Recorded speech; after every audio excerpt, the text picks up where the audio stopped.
All right, so today we're diving into on-prem Kubernetes clusters, scaling those things.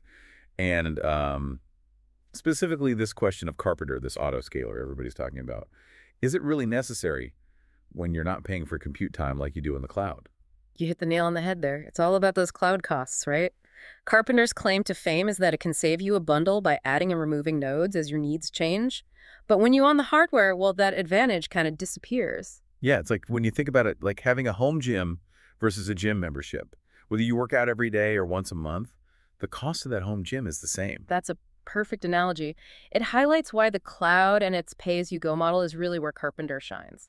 When your app needs more oomph, Carpenter spins up new nodes, and then when demand drops, poof, those nodes are gone and you only paid for what you actually used. Okay, so Carpenter's like a cost-saving ninja in the cloud, but on-prem, not so much. Yeah, it's not quite as simple. I mean, remember that example from the article we read? The company with 100 CPUs and 100 gigabytes of RAM, they've already paid for that capacity. It's just sitting there waiting to be used. So even if Carpenter scales things down, are they really saving money? Not in the same way they would in the cloud. So if we're not saving money, what's the point of scaling those nodes up and down on-prem? Is it just making things more complex without any real benefit? That's a great question and one worth exploring. In most on-prem scenarios, the answer is probably no. Unless you're really focused on minimizing power consumption, shutting down servers when they're not needed. Otherwise, the benefits are pretty slim. Okay, so maybe scaling on-prem isn't the silver bullet we thought it was. But I have a feeling there's more to this story, right? There must be some nuances we need to unpack. Absolutely. Scaling on-prem comes with its own set of challenges. Even when a node is scaled down, it's still using resources. Things like kubelet monitoring agents, they're always running in the background, using up CPU and memory. So even when it seems like things are scaled down, there's still activity going on, like leaving the lights on when no one's home.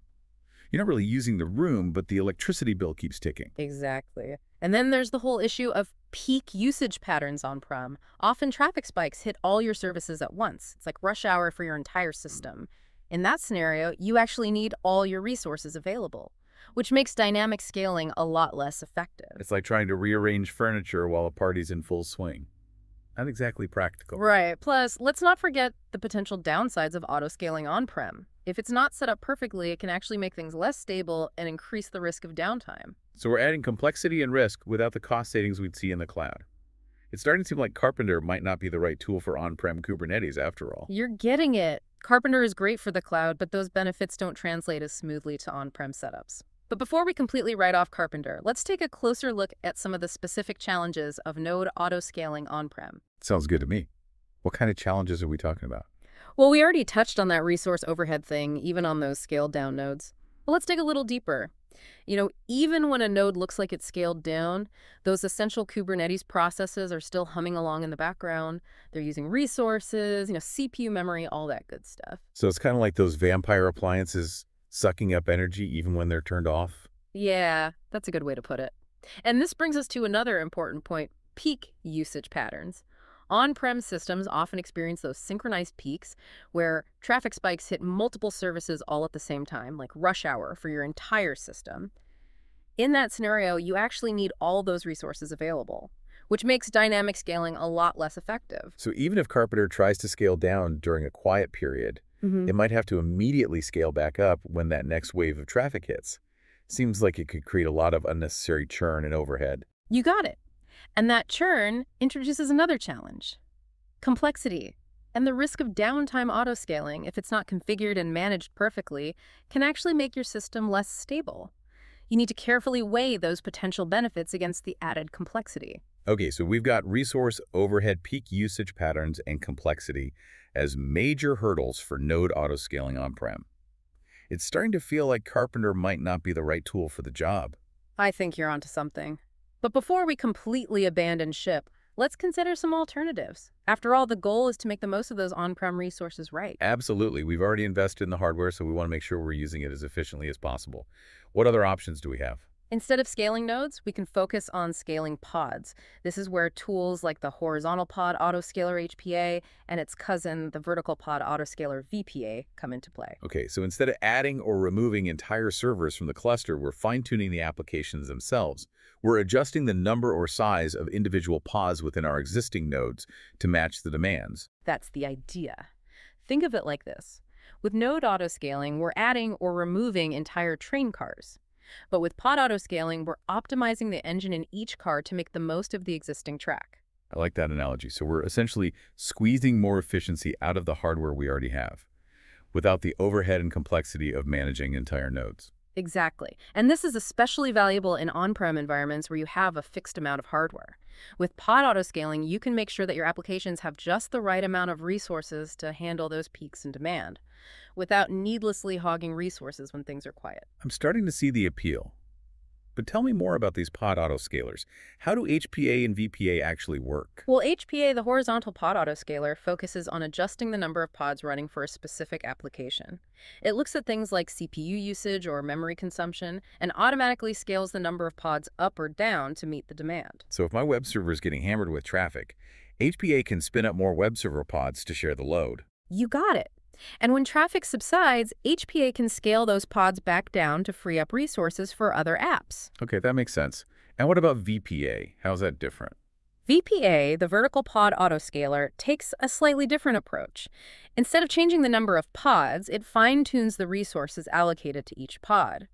So if your database needs more memory to crunch some numbers, VPA can automatically give it a boost.